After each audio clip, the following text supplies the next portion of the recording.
In the stillness between the tides and the turning stars, we remember that we are born of deep waters and distant galaxies, salt and starlight in our veins, waves and wonder in our bones.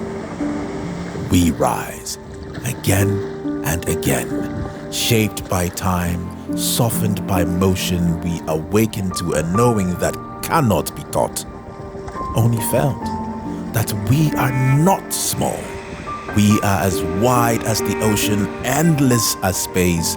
We lean into the vastness within, into the pool of our becoming. We surrender to the current of our power, and we soar. Not because we must, but because we can. Yes, we are miracles cloaked in matter, capable of bending reality, of dreaming in oceans and breathing among stars. It is not fantasy. It is memory of who we are and always have been.